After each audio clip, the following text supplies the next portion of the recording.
Добро вечер, вие сте со 24 анализа, вечерва со мене, Менчата Насоаточи.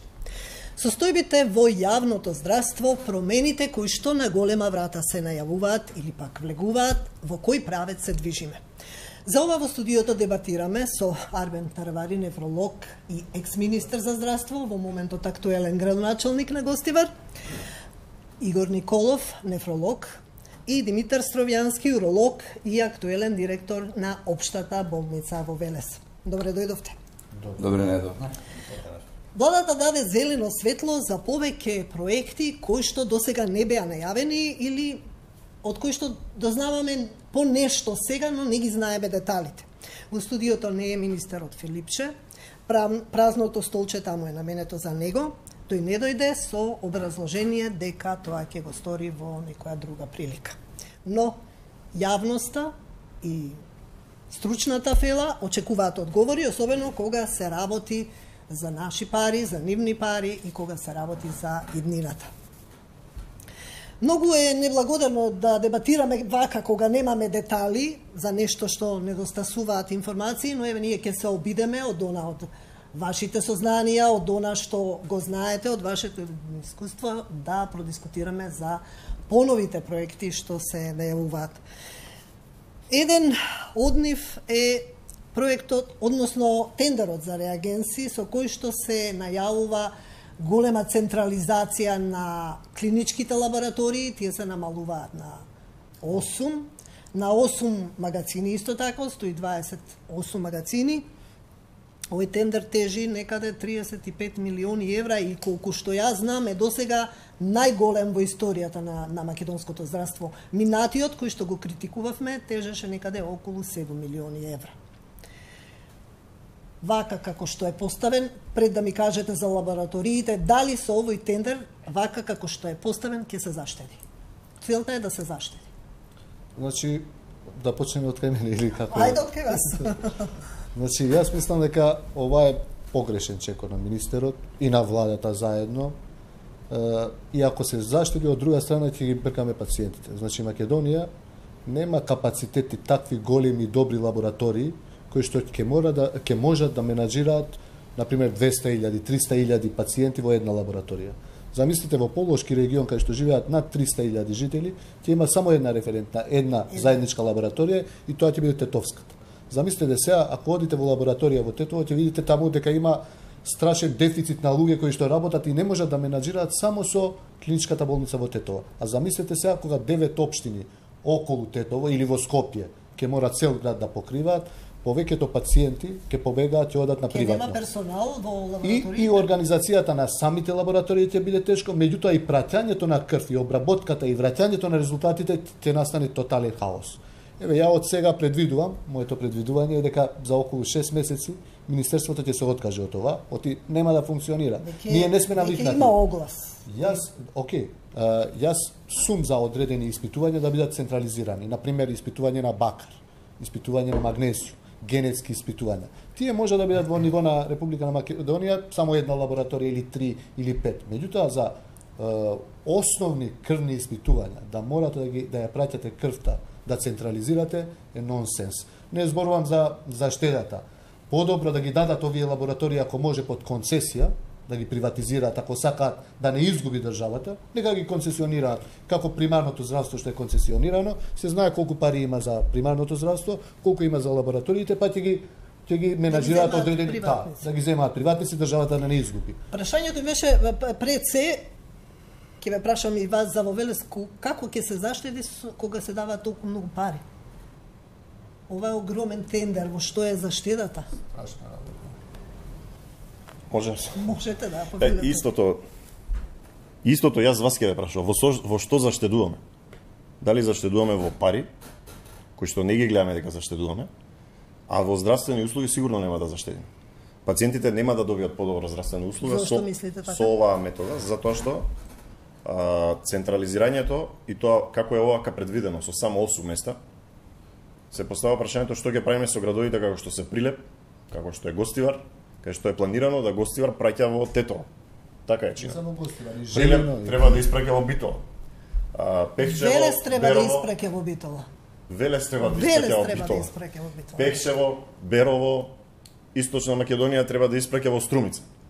И сето тоа е предвидено за период од 3 години. Ние сме немале искуство со досега вакво централизирање. Идејата можеби е подобра да евентуално се спроведе некоја полуцентрализација, па да се направи некој тест метод, па да се види тест период, Нешто па да како се пилот проект. пилот проект, па да се види дали тоа ќе функционира, па да се направи анализа, дали таа анализа е позитивна, дали вистински имаме заштеда на и на финансии и на здравствени услуги.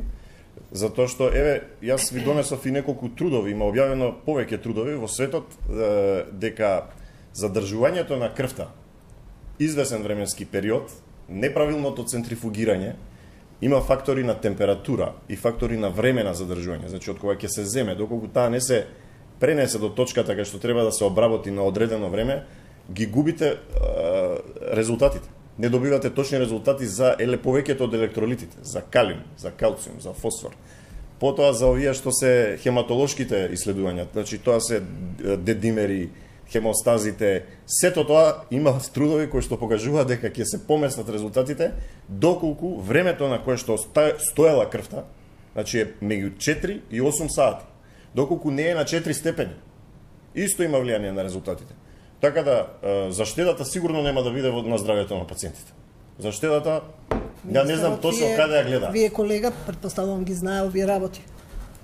Како размислувате вие за овој? Значи вака, ова е за мене лично една надеж дека ќе се стави ред во биохемиските тестирања на нашите граѓани и прво да трнеме од бројот на населението кој што го имаме, тоа е едно предградие на Њујорк, на Москва, на Истанбул и така натаму. Предпоставувам дека тие големи градови немаат лаборатории колку што имаме ние. Да го подсетам колегата дека јас затекнав, значи истаков тендер, кој што се уште не е завршен, за 3-годишна набавка на биохемиски тестови, заедно со анализатори. И можам да кажам дека пред тоа сме имале многу помалку материјални трошоци, откога е тој тендер спроведен од бившиот министер Че бил Тодоров. добар тендерот. Парламентарно смисла, малку ќе ја мола, не ни дослушувате. Откога е тој тендер пред скоро 3 години направен, 1/4 од материјалните трошкови кои што Велешката болница ги добива од фондот за здравство за дадени здравствени услуги, паѓаат на биохемиски тестови. Дали има оправдување, колку и да се потребни биохемиските анализи, 1/4 од целокупното работење на Велешката болница да паѓа на биохемиски тестови. Зошто е тоа така? Затоа што знаете дека таму има сетови за одреден број на пациенти. Може би Велес нема толку пациенти за испитување на тироидни хормони, на бакар и на останати поретки работи, и тие тестови кои се направат, ако не се собере доволна група на луѓе, треба да бидат фрлени. Тие главни се причини за тоа што мислам дека треба да се води сметка кои анализи, можеби кои анализи каде ќе бидат правени. Меѓутоа, предпоставувам не сте ја прателе пресконференцијата на министерот. Он добро кажа во овој втор дел што кажувате, одредена температура, тоа се подразбира. И одредени лекови се транспортираат во мини фрижидери, не пак крвта која што треба да се анализира. И досега Велешката болница пред да го набави Бекман апаратот, значи некои анализи ги праќала во биохемиска лабораторија на клиника. Дали вие како директор ќе гарантирате за квалитетот на анализите, затоа што од цел град, од Велес, ќе се праќаат во Битола? Одман сакав тоа ми... Гарантирате ли за квалитетот? Значи, не можам јас да гарантирам Дали ќе се за подкраднат квалитетот. грешки, дали може да има пропусти? Значи, ќе имаме унифицирани резултати на ниво на Република Македонија. Тоа што, кога ќе дојде велешанец ке колегата, нема да му рече колегата, не ви верувам на Велешката лабораторија, направи овде во биохемиска лабораторија, тие ќе бидат стандардизирани, унифицирани тестови и со унифицирани цени. Но вашиот колега зборуваше за нешто друго, за транспортот, за за нестигнување тоа на се време. стандардизира во Велес лабораторија. Стандардизирано може и со исти апарати да се купат во сите постоечки лаборатории и готово. Да се донесе закон со кој што ќе може да се употребуваат 2 типа или 3 типа на апарати за лабораториски испитувања. Што ни треба ова да направиме 8 центри? Зошто ја централизираме? Ворете, колега, тоа вие што викате, значи вие влеговте во министерството со тим. Да. Сега и овој министер влезе со тим и на база на анализи дошле до некое решение, кое што уште не профункционирало, а ние му наоѓаме мана. Ние дискутираме. Да. Ние сме доктори и обврскани како граѓани, како доктори кои што работиме во тој систем да кажеме како мислиме. Да, ворете. На крај резултатите се видат. Секако. Точно дека се најавува еден лист систем, дека се ќе биде поврзано и но поврзано. Фирмата е должна да обезбеди транспорт, имајќи го во обзир нашите патишта, нашиот менталитет, нашата неефикасност понекогаш. Поентата ја ставаме акцентот на тоа дали вие утре како директор, ако се случи нешто или некоја анализа е погрешна, или не стигне на време, или патот на стража е непроводен, дали ќе гарантирате и ќе речете еве да ви кажам, значи или ќе му кажете на пациентот, жал ми е, анализата не може да биде готова. И треба повторно крв да даде. Не, дозволете. Едно од кон мене е прашањето, мислам. Еден од индикаторите за утврдување на инфаркт на миокардот, тропонин, значи требаше да биде испорачан во петокот, не е испорачан од сегашниот добавувач. Кој за тоа гарантира? А е резултат на претходниот тендер од пред 3 години. Цел живот ли на добавувачите ќе се прави? Не, значи ние правиме еден систем, градиме еден систем. Не, боре, се уште работиме по тој тендер. Иако Белешката болница место за 3 години, за 2,5 години ги направила сите тестови. И тука разграничување стварно треба, пред се со фондот, значи некои тестови кои што паѓаат на товар на болницата, во принцип треба да ги прават матичните лекари, некои треба да ги прави Заводот за трансфузиологија. Веќе нема да ги прават, ниту матичните. Па затоа велам, затоа ни се потребни некои стандарди. Од кај што ќе трнеме. Имаме ли протоколи за транспорт на крв? Има ли такво нешто? Би требало да има, и има сигурно, меѓутоа дали ќе може тоа да се спроведува? Порано имаше само за институтите за трансфузиологија кои што беа неколку во државата и функционираше, меѓутоа како ќе се справи Министерството за здравство со секој дел од државата, секојдневно со транспорт на крв, не знам. Ја би посакал да биде така како што вие замислувате и тоа ќе биде успешно, камо среќа да биде така, меѓутоа знаејќи како функционира Македонија, под какви услови работиме и кои се условите во тие централни лаборатории актуелно, ја ви гарантирам дека нема да успе. Еве од сега го гарантирам, не е. Јас знам како функционира во Тетово на пример. Знам клиничка лабораторија како е во биохемија, во клиничка биохемија, во клинички центар. Па проблем е цело Скопје да се концентрира таму. Тие едва и менаџираат само со граѓаните од Тетово или само со пациентите кои што доаѓаат од клиники, замислете сега на товар на нив да се стават уште половина Скопје. Тоа ќе биде сериозно. Зора на све има и специфични анализи во гинекологија, онкологија, на инфективна. Знам дека добар дел од ова го збориме, значи национално, не како критика. Збориме и размислуваме. Една мала дигресија само. Значи Велес како центар на крводарителството секогаш бил меѓу првите места и порано во бивша Југославија и сега во Македонија. Таа крв ја примаат сите во скопските клиники. Ја не знам да има случај да од Велес е проблематична крвта за тоа што патувала на 42 степена или на минус 5 степена, значи се разбираме. Да. Збориме за една крвна слика, ќе треба да не крвните слики, значи тоа е објаснето, не сте го следеле пресот. Итните анализи ќе се прават со мали портабл апарати, но со ограничени анализи, да. Само за итни. Анализатори на секој хируршко одделение ќе има малтен. Добро, пак подобро, барем тоа некако ќе го амортизира, да не биде за се да се испраќа крвта, тоа ќе биде хаос. Меѓутоа повторно централните биохемиски лаборатории ќе имаат потешкоти. 100% знаејќи како функционираат во моментот. Може би малку и социјален мир, затоа што стручен кадар од лаборатории како што се гинекологија или не знам инфективна, Јас ќе повеќе- бидат само сервисери на Јас крвта, повеќе би бил за опцијата да се даде под концесија. Сите лаборатории, реков и преска, како што е примарното здравство, тие пари што се оделуваат од државата, да не бидат натовар на државата, дајте нека се приватизираат или нека бидат под концесија. И државата е мирна, како сакаат тие нека менаџираат, барајте од нив одредени стандарди да исполнуваат за да функционираат и готово. Е под контрола системот, како што е примарното здравство. Ја мислам дека единствената успешна приказна во здравството, сематичната. апсолутно. Апсолутно, само треба да Не, треба уште малце да им се додаде во капитацијата, да се мотивираат и да продолжат да работат како што Ајде треба. да ве прашам, бевте неколку месеци министер Три и за пол здравство, месеци. 3,5 месеци, 104 додека не ги разочаравте луѓето, еве тука ми донесовте, Денови. мислам дека има сондажи, некаде сте на сондажи, тоа се- второ место во септември, горе на Септември од листата. Ири да. направена сондажа, Да. кај што Министерството за здравство беше пред премиерот, ние како Значи, Министерство за многу здравство. се сака луѓето, но бевме- вие ги разочаравте, отидовте градоначалник, очекувам многу од вас. Очекува од тимот, не од мене, од Од тимот тим кој и што од беше вас, во Министерството се за разбира, здравство. вие бевте министер. Ние докажавме и покажавме како може успешно да се раководи со едно министерство.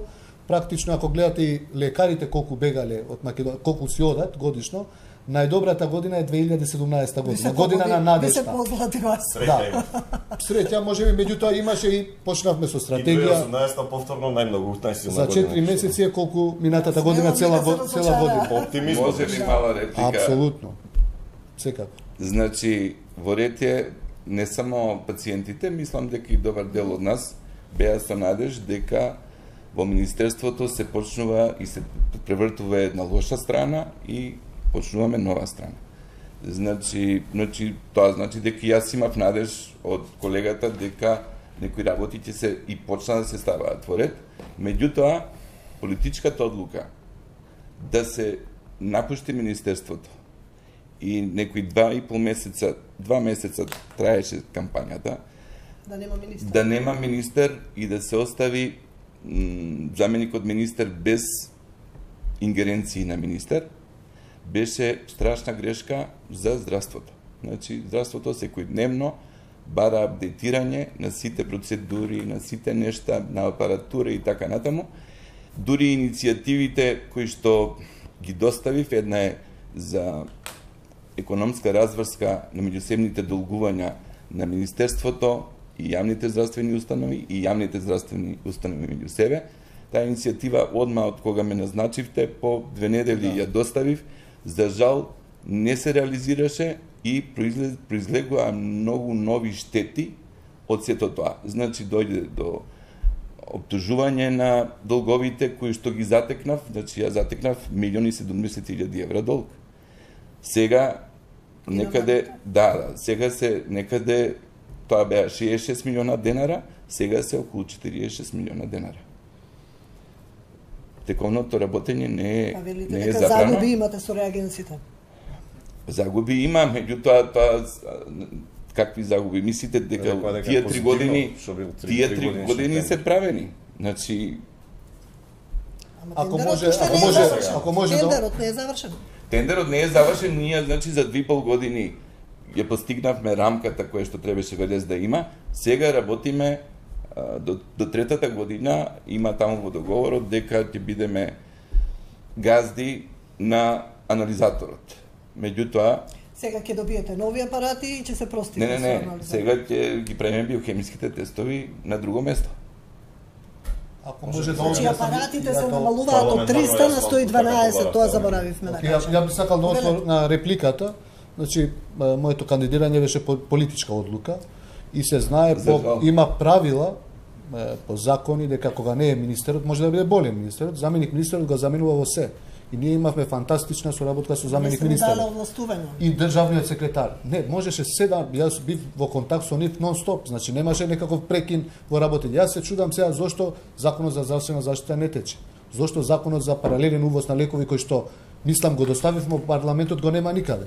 Зошто стратегијата која што ја започнавме заедно со тимот. Кога велам тим, тука подразбирам и заменик министер и државен секретар, тоа беше екипа, не беше единствен човек. Беше екипата која што функционираше добро. Не можеше првосилно да носи одлуки заменикот министер. Меѓутоа, можеше владата, чиј што председател на владата е господинот премиер, можеше да каже во седница на владата, ги префрлуваме сите ингеренции додека трајат изборите на заменик министерот. Немаше никој да биде против тоа. Ја дури кажав дека нема да се вратам во министерството и да ги изгубам изборите, ќе си продолжам во мојата канцеларија на неврофизиологија како лекар специјалист. Тоа што сум го работел цел живот. Така да само сакав да коригирам, значи успехот беше на целата екипа и ја сега се чудам кај се одредени работи. Македонија не може да развива здравствен систем без стратегија. Е невозможно. Тоа го почнавме заедно. Неспорно е. Да, мора да има стратегија. Ја не слушам сега нешто за да ми каже некој или да излезе министерот да каже кај е стратегијата на Македонија за здравство. Тоа е најбитна работа. Тоа сакав да ве прашам на што давате приоритет. Еве како екс-министр за здравство кај вас доаѓа пациенти, доаѓа здруженија, доаѓа колеги, доаѓа фирми, синдикати. Од што би тргнале прво? Дали од лековите или од реорганизација на системот? Огромно незадоволство од пациентите со тие кои што работевме ние секојдневно е квалитетот на леков.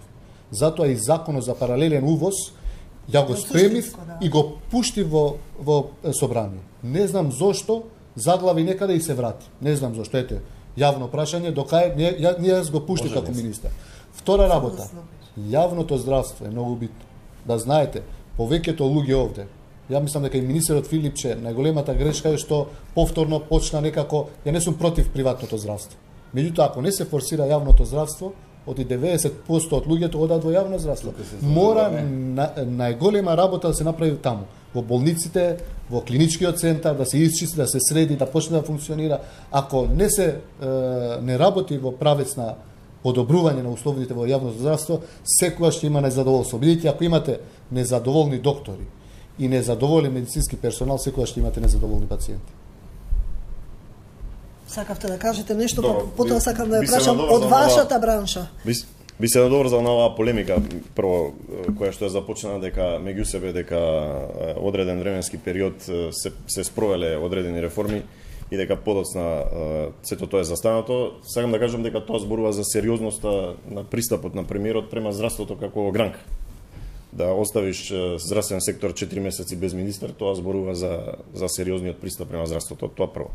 Второ, на колегата би сакал да му кажам и би сакал да му ги поделам овие, да се ги земе подоцна овие трудови кои што ги извадив, каде што е објавено, значи јапонците објавуваат дека доколку крвта која што се зима во 1 сат не се обработи како што треба, се добиваат погрешни резултати. Тие погрешни резултати, вие сега фрлате сетови можеби, одреден дел од сетови, но во иднината, ако не го организирате како што треба овој процес, ќе фрлате крв на пациентите. Потоа ќе треба да им објасните како сте им зеле крв, а не сте добиле резултати или сте добиле погрешни резултати. И би ви советувал да од велес во исто време на еден пациент му пратите крв во Битола и таа крв да пратите во лабораторијата во Скопје. Ви гарантирам дека на начинот на кој што е организирано и кој што го предвиде министерот Филипче, дека ќе добиете 2 различни резултати за истата таа крв. И трето, значи беше најавено на пресконференцијата дека ќе бидат само итните лаборатории, односно анализи за хирургија. Значи хирургијата е важна, но има итни резултати кои што треба да се добијат и во кардиологија, и кај што треба да знаете дали стен треба да се стави, на неврологија, дали треба да се даде соодветна терапија, да се прави компјутер или не, на нефрологија, дали треба да се прави диализа или не, на пулмологија, така да хирургијата е кралица, но сепак има и други гранки кои што исто така се важни и никако не смеат да се потценат. Така да лабораториите и вредностите се многу важни. Уште еден труд кој што е објавен 2017 во Clinical Biochemistry. Вика дека доколку крвта, значи, се задржи помеѓу 4, 8, 20 и 30 степени на различно од која температура, на 4, 6 и 8 или 24 сати, тоа е она доколку кацни комбет, доколку не се чува соодветно, добивате резултати кои што ќе бидат погрешни за бикарбонатот, за електролити, калциум, фосфор, лактат дехидрогеназа, калиум, кој што е многу важен дали ќе имаме срцеви аритми или не, кардиолозите да знаат што да прават, нефролозите да знаат дали да диализираат. Така да не е тоа така едноставно, дошла биохемиската лабораторија, ќе конкурира на тендерот, ќе го добие тендерот кој што меѓу другото и неделив. Тој што го зборевте претходниот што функционирал бил делив. Сега станува збор за неделив тендер, што високо сугерира дека е испланирано кој ќе го добие. Сето ова сугерира да овој проект кој што бомбастично, ствари не така бомбастично го најави министерот со една пресконференција од 20 минути, ако претходно ништо друго не чувме, ќе биде чист неуспех и јас сметам дека доктор Арбен е комплетно во право, дека за 5 до 6 месеци ова ќе... А што треба монопол? Зошто не отвори на 2-3 барем да бидат кои што се брендови во светот? Што ни треба? Никогаш монополот не е добра работа. Ја мислам дека требаше да ги подели барем да можат да конкурираат неколку фирми. Колку толку да има барем надпревар меѓу нив. Потоа ако треба да може уште 8 други лаборатории вака постепено да се децентрализира. Значи јас сум за системски И решенија. повторно најниската цена е пресудна, не квалитетот, нели? Ветувањето беше на квалитет ке се оди. Па Не кога смее се да биде заштеди на ниска пари, цена. а не на здравје. Не, значи, јас сум за системски решенија, бидејќи стварно сме мала држава и може се да биде пристапно и со овој десеткуван кадар и со десеткувани средства, руинирана, ја затековме колега државата, руинирано здравството, деградирани бевте и вие и јас во претходниот ваш режим. Не бил во режимот, да дали на исправам, нефрологија, значи, дали на нефрологија која ќе земат крв за анализа, сте гледале сестрите како тоа го прават? Сме гледале, редовно гледаме и да правиме напори да се намали инфекциите кои што ги има на диализа, знаете тоа. Сестрите наши се најобучените сестри што постојат во клиник во Македонија. Од нефрологија до блиската ваша биохемиска лабораторија, дали има опасност да настанат промени? Опасноста е една минута, затоа што крвната слика се зима на први спрат, лабораторијата е на призем.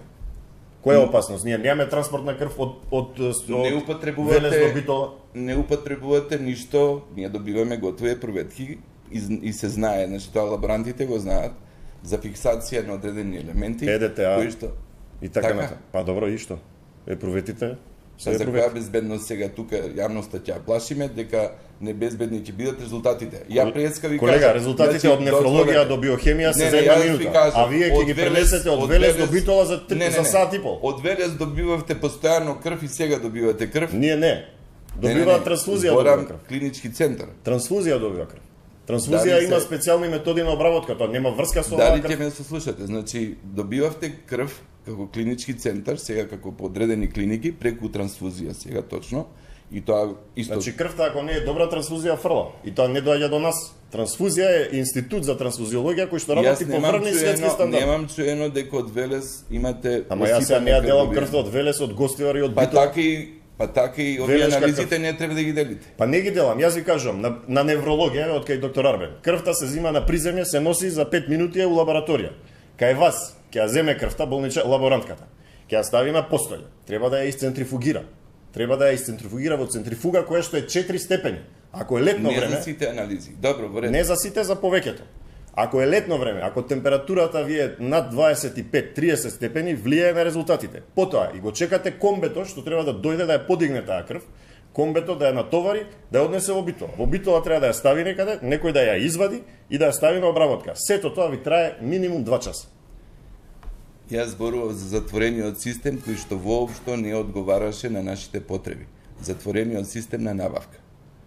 Значи се промовираше една лабораторија, односно сега се промовира една лабораторија. Не, зборам за Велес, јас како го прочувствував тоа. Ама сега за Македонија се промовира една лабораторија. Значи ако за штедата од Кавадарци оди во Струмица крвта.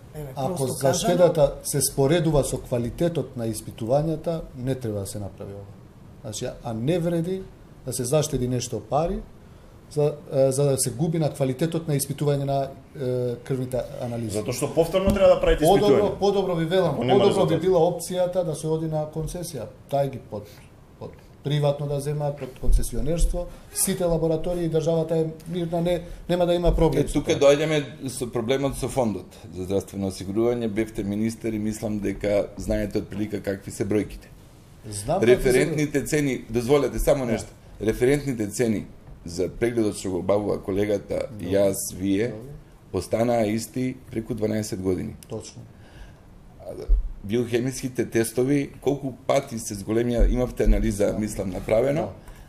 Сакате да кажете кој приватник ќе најде интерес? Значи интересот... Па како тогаш се најавува јавно-приватно партнерство во јавно здравство? Кој приватник би дошол некаде каде што во некоја болница која што генерира коригирате за оваа година, ако ви беа толку ниски. Сите се исплатливи, само треба како ќе се направи тоа. Да ве подсетам, руинирана држава оставивте колега. Ама требаше да ги коригирате цените, што има врска Сега се руинирано здравство, обидуваме за пратениците, функциите да се подигнат, ваквите има пари, така?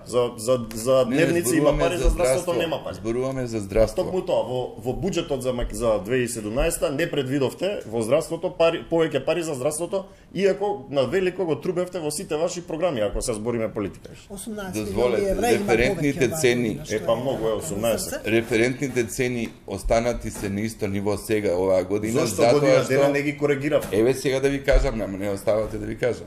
Референтните цени се оставени на тоа ниво затоа што инпутот во фондот за здравство не е зголемен многу. Од друга страна се соочивме со огромни долгови, колега, кои што ќе ве правдаат уште наредни 3 години. Молам? Уште наредни година дена ќе се правдате на долгови. Не е правдање тоа. Тоа е тие системски решенија. Не може да има инпут во фондот кога економијата е 0 и паѓа надолу. Видете ги денеска параметри. Да Бугарија има 3,5, па еве излегува денеска. Не. Значи ние сме 0,1. Има нова гледаме во економија. Не е така. Но спомнате јавното приватно. Јавно-приватно партнерство и токму тоа што рековте, не би имал некој интерес да дојде во јавното здравство. Јас би преминала на трансплантацијата во приватните установи која што се најавува. Сте или не сте за таков чекор? Јас како уролог може ли тука прв да почне? Значи, мислам и на Сдруженијето, мислам и на Сдруженијето ќе испаднеме со конкретен став, иако мислам дека комисијата формирана од министерот веќе донела став за да продолжи трансплантацијата се одвија на уролошка клиника.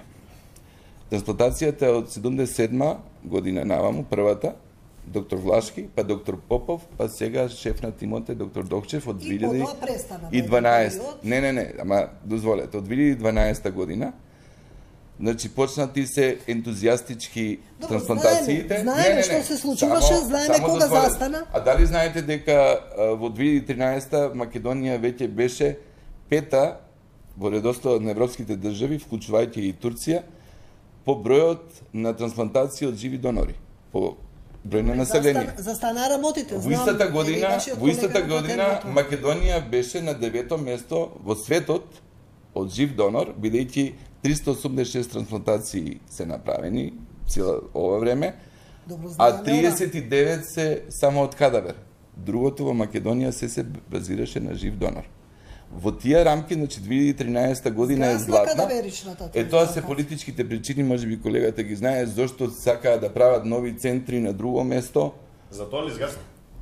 Не, дискутиравме за вие тоа. Сигурно сега сакам да ме прашам, може ли во приватни болници, има ли ризици, дали некаде во светот има во приватни болници да се прави трансплантација? Секако има ризици. Секако дека има ризици. Може да се направи во приватни болници доколку ги исполнуваат одредени стандарди, меѓутоа Македонија сосема мала држава за да имаме или ќе се злоупотреби. Подобро би било државното, ако е вистина ова што го кажа колегата, дека веќе тимот на Филипче имаат таква препорака да се работи само во урологија, јас се согласувам апсолутно. Или евентуално да има уште една болница максимум. За Македонија доволно е 2 центри за трансплантација. Не ни требаат 5-6 од тоа бизнис да се направи и ќе се злоупотреби. Значи, ова е лично став. Еве се сложуваме околу тоа. Кадаверична трансплантација е систем. Living donor трансплантација, што го спомнувате вие дека сме биле ние пети на светот и така натаму. Не во Европа, а девети во светот. Добро, убави се бројкиве. Значи, кадаверична трансплантација е систем, living donor трансплантација е закажана работа. Значи, тоа не го отсликува системот. Тоа го отсликува нефункционирањето на системот. Кога немаш кадаверична трансплантација, луѓето зборуваат за правниот аспект на нешто. Не за правниот, за медицинскиот аспект, за здравствениот систем избор. Да, во ред. Легислативата 2013 ако сме биле толку добри, тогаш не може да кажувате руинирано здравство дека било. Значи јас се согласувам дека имало проблеми, а вие викате сега најдобри сме биле 2013.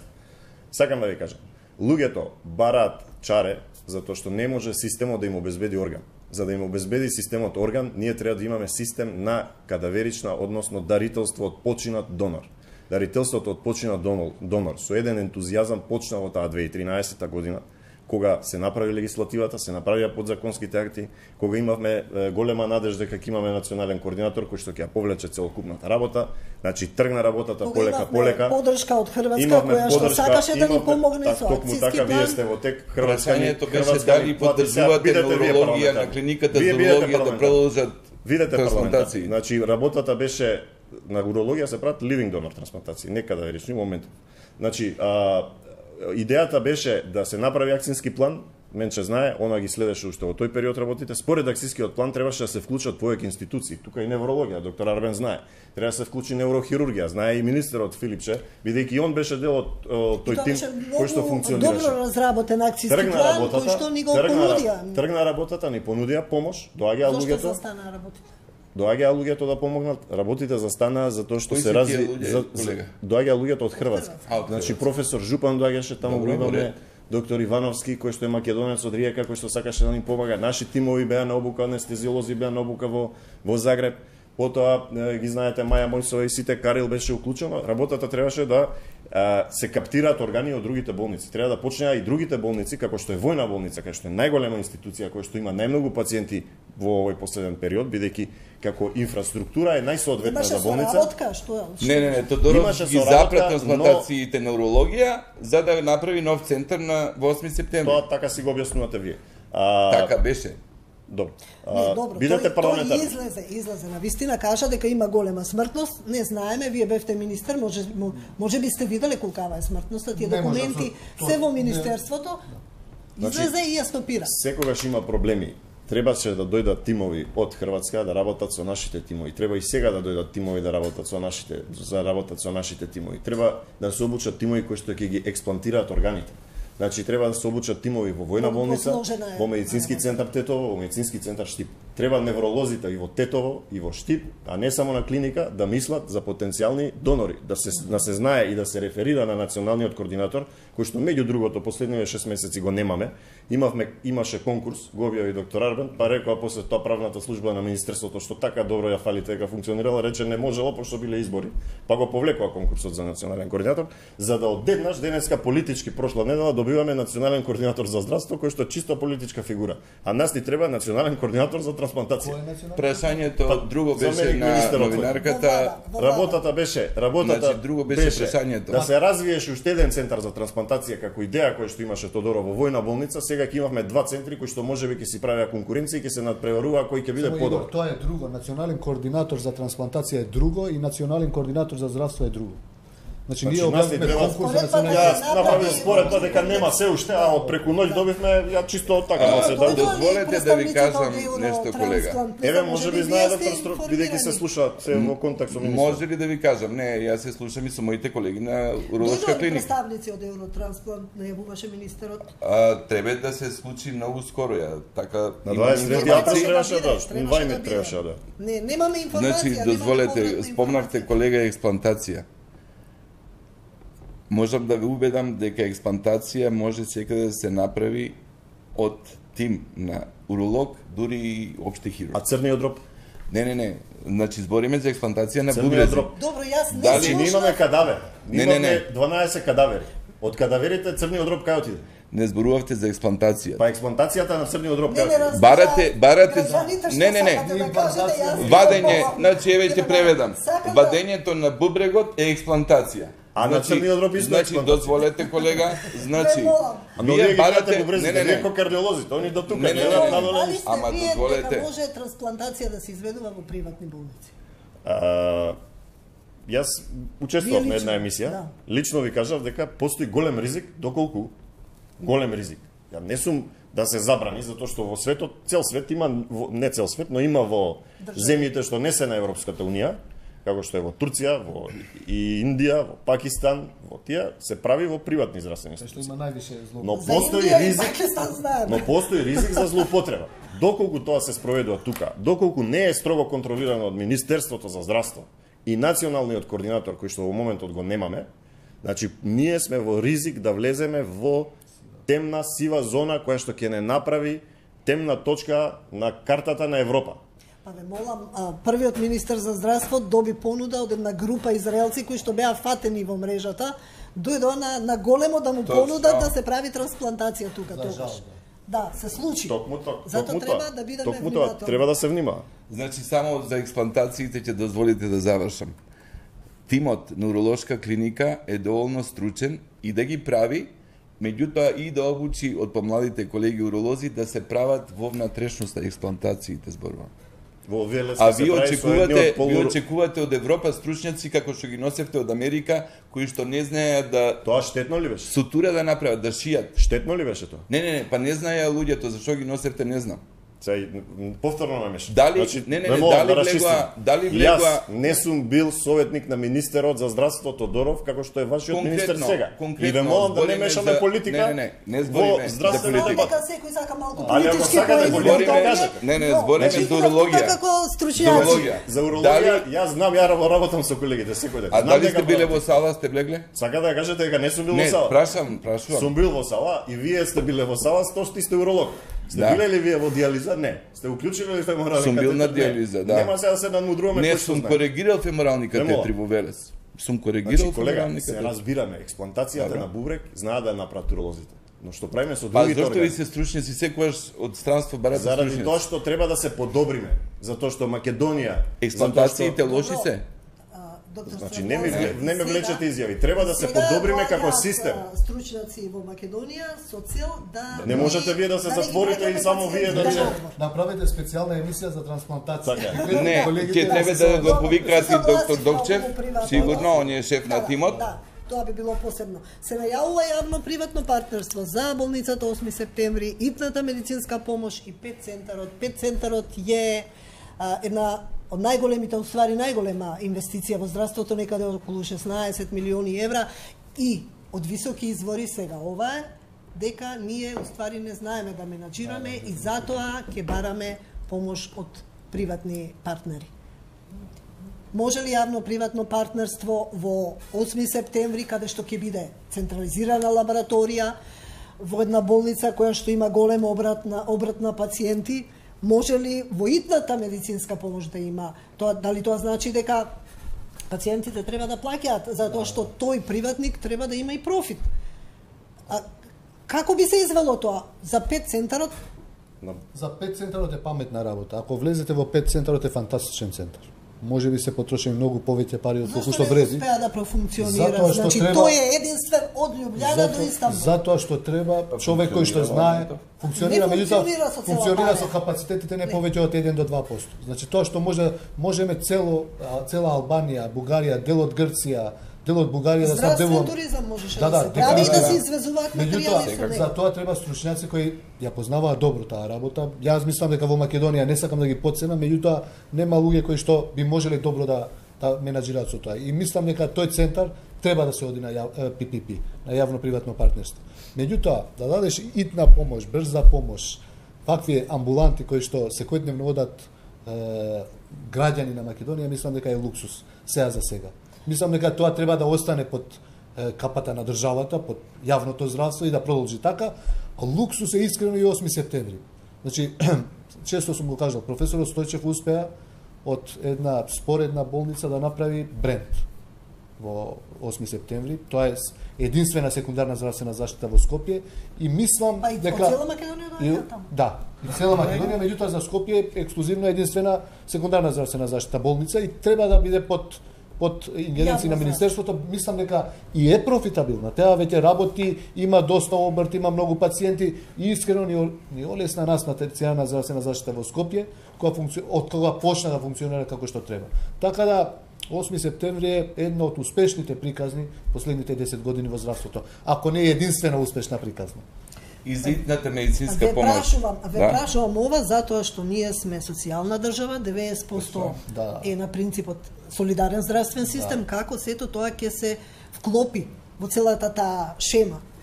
Значи, ова преска што беше кажано за успешна приказна за матичните, па колегата се надоважда дека половична, ја овака гледам на нештата. Значи, тоа е една пирамида, примарното е се темелите, примарната здравствена заштита, соматичните, па на него на приватна основа надоградуваме секундарно и на врвот на пирамидата терцијарното здравство. Аномалијата е сепак доле во основата. Мислам дека треба да им се даде на колегите можност, значи, да си продолжат да си работат, меѓутоа тоа не е ПЗУ, мора да биде ЈЗУ.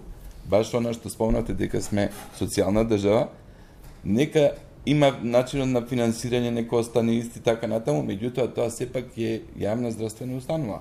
Првично се јавува секој пациент кај неа. И уште нешто, во сите овие години, самостојност, руралните средини останаа непокриени од лекари, од здравствена заштита. Тоа сега е друга проблематика. Говориме за нешто. Кај што може јавно-приватно партнерство да се регистрира една фирма со хеликоптер, со брзи помоши, санитетски возила и да дава услуга на еден реон и да функционира. Само имаме институција семеен доктор. Имаме центар за семејна медицина. И тие семејни доктори се веќе функционираат и во склоп на законот. И тие функционираат релативно добро. Ја не велам дека се перфектни. Меѓутоа, горе-долу, тие што ги контролираат тие група на пациенти, релативно добро. Освен што не е покриена цела територија на Македонија, и ова ќе ни биде хендикеп. Тек следните 5 до 10 години, со овој тренд на бегање на доктори од Македонија, ќе почнеме полека да ги затвориме тие семејни доктори, да има се помалку и помалку. Добро е иницијативата што почна со специализација за семејни доктори, затоа ви велам треба да имаме и стратегија за здравството во Македонија 2030. Мора да излезе Македонија следната година или оваа година, до крајот на оваа година, со стратегија како ќе се движи. Имаме страшен недостаток на и примарни доктори, и секундарна и терциерна. Значи, ако не се прави ова, ја мислам дека ќе одиме хаотично, нема да знаеме, немаме од кај да импортираме доктори. И Албанија и Косово и докторите имаат повисока плата. Секаде, тоа е тренд во целиот регион. Дефинитивно. Меѓутоа, кај нас се најмалку платени во однос на сите држави околу нас. За жал. Да го завршиме овој дел. За јавното приватно партнерство, значи многу е важно да се расчисти дека јавното приватно партнерство практично што се случува? Се случува капитал на државата и капитал приватен. Приватниот капитал секогаш е движен од заработка. Значи профит ориентит.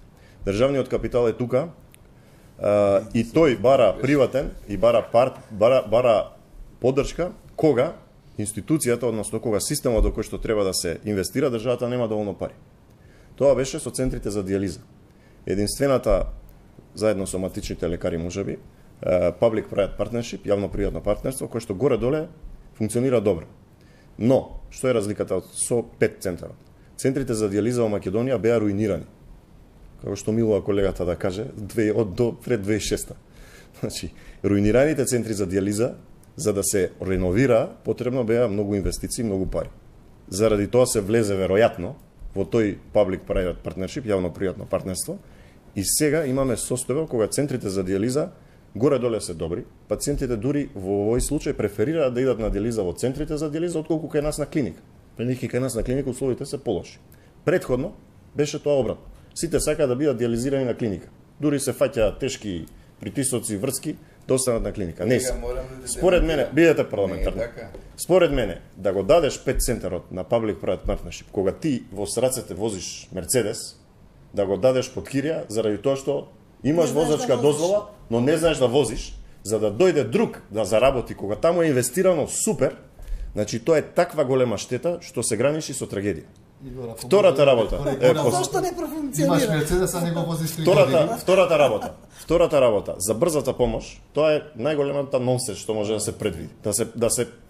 Тоа не ни ги знаеме деталите, бидејќи беше најавено на некоја пресконференција. Не знаеме детали, Вие имате деталите како новинари, не? Немаме детали, значи, во ниедна земја во светот, во Европа, ниедна земја во светот, во Европа и во светот не знам, во Европа сигурно, значи брзата помош не е приватна. Евентуално, кога ќе бидат приватни фондови за здравствено осигурање, па вие ќе си платите во дополнителниот фонд ваш здравствено осигурање и тогаш ќе се јавите на здравственото осигурање и они ќе ви организираат вас транспорт како ќе ве однесат од точката А до точката Б.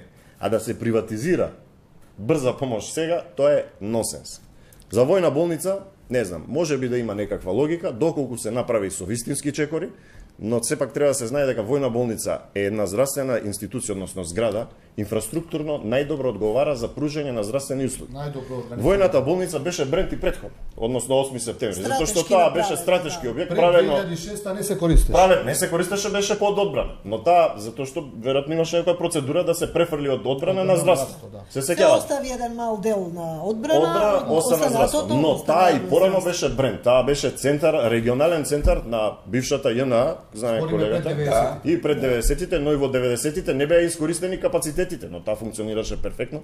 Во тој период беше многу тешко да хоспитализираш пациент таму, ја се памтам, баба ми Привилегија. беше најголема привилегија во една болница која е специализирана. Задржете си го одговорот, одиме со реклами. Мала реплика. Ајде, многу кратко. На невистините тези мислите дека вистини заклучок носите.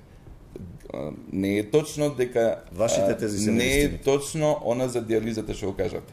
Најпрофитабилниот дел. Па вие не сте биле во центар за диализа. Најпрофитабилниот дел е даден на приватен концесионер од здравството. Во центарот за диализа во Велес сте биле ли претходно? Може колегата има и поточни податоци да каже колку тоа фондот за здравствено осигурување на Македонија го кошта диализата. Најпрофитабилниот дел го дадовте на концесија. Пак зборувате за пари, а не зборувате за пациенти. Зборувам за политика. За пациентите за зборувате. вашата политика зборувам. И не е моја уште политика. нешто, во Велес нема ни еден нов диализатор. Не знам тоа каде, јас сум само за Велес ќе се ограничи. А претходно имаше ли? Одиме со реклами, задржете си ги мислите, се враќаме повторно во студиото. Се враќаме повторно во студиото, дебатираме, говориме околу најновите состојби, најновите проекти во јавното здравство. Се покажало, според анализите, дека и градската хируршка болница не е функционална и дека треба објект, односно дека не е функционален последниот спрат.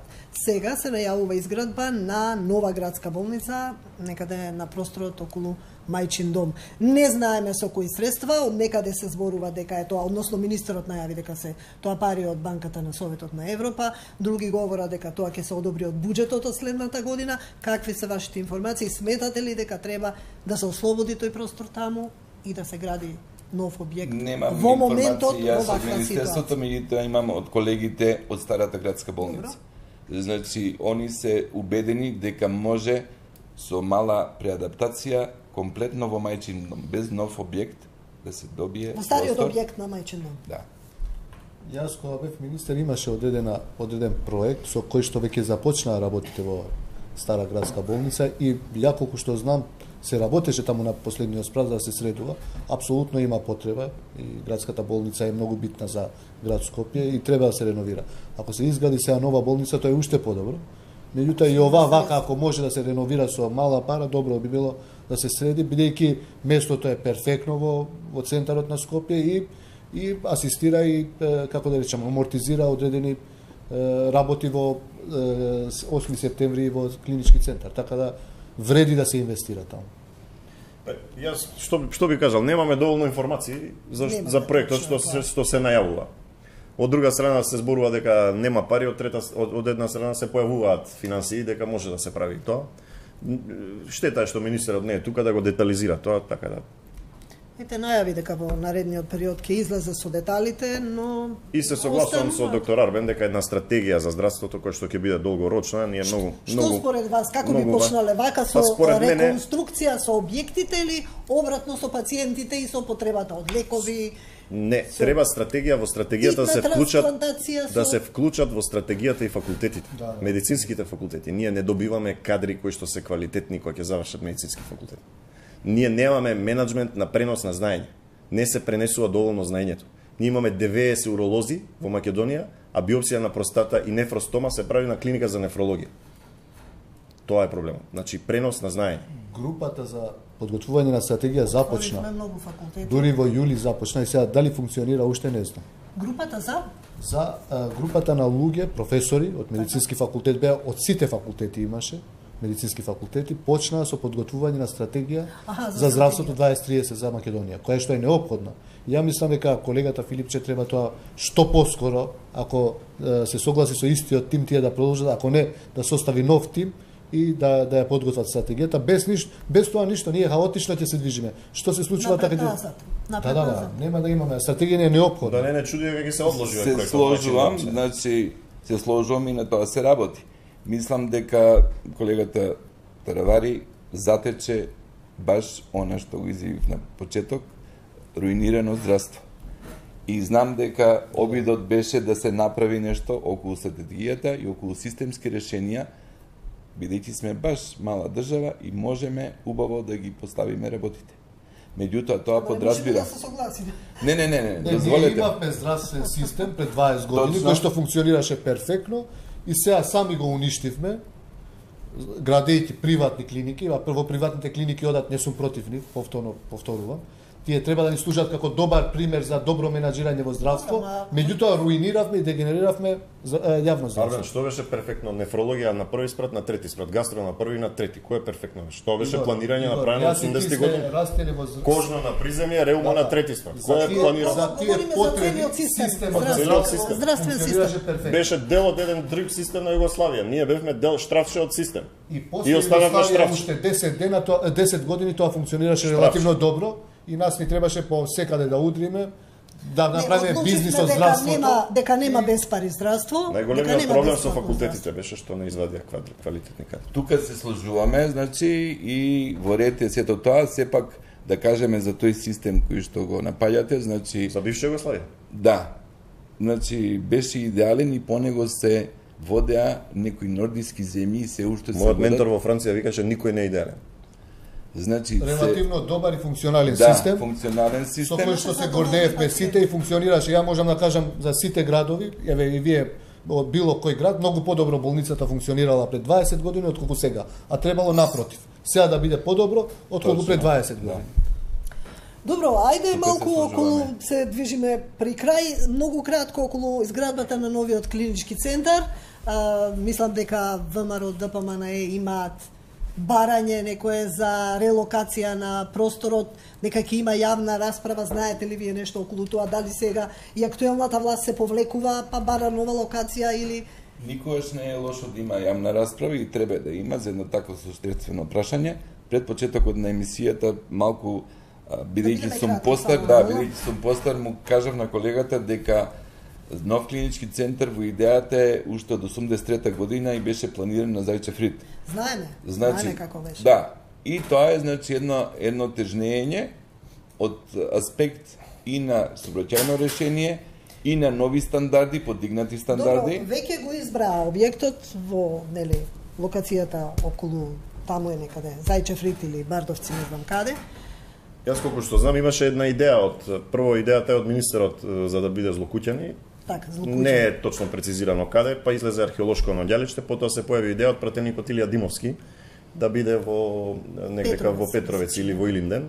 Така да дебатата трае, но по мене доколку вистински се мислеше добро на граѓаните и доколку имавме една стратегија, по мене клиничкиот центар во клиника Мајка Тереза зградата више ќе требаше да биде готова. Во исто време требаше да се така е, да, знам, со министерот се.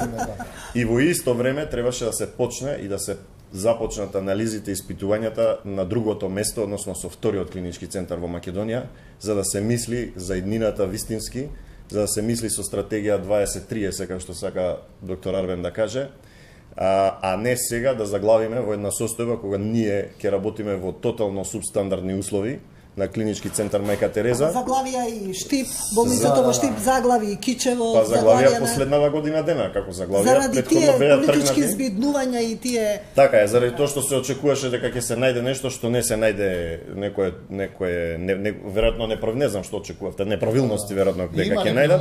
Полно неправилности. Но да докажам. Не, нема да плаќаме, значи треба да објасниме. Тоа не знаеме дали нема да плаќаме, тоа така кажуваат на пресконференција. Не, еве ја најодговорно тврдам, тие ангажиравме експерти, правници и инженери да дојдат да ги видат сите материјали. Од странство дојдоа, ги видоа и ние како држава не плаќаме и затоа не брзавме. Значи, уште еднаш, Игор, не се работеше за клинички центар, туку се работеше само за една зграда која што ќе се изградеше на местото на стара гинекологија. Не беше клинички центар, другите згради се остануваа. Друга работа, ние сме премногу сиромашни за два пати да изградиме клинички центри. Подобро да ги заштедиме овие пари. Идејата беше и со премиерот, тогаш зборевме овде барем да направиме помала зграда, да биде радиологија и лабораторија подобра, меѓутоа парите да не ги потрошиме џабе, да направиме зграда и после 3 години ајде друга.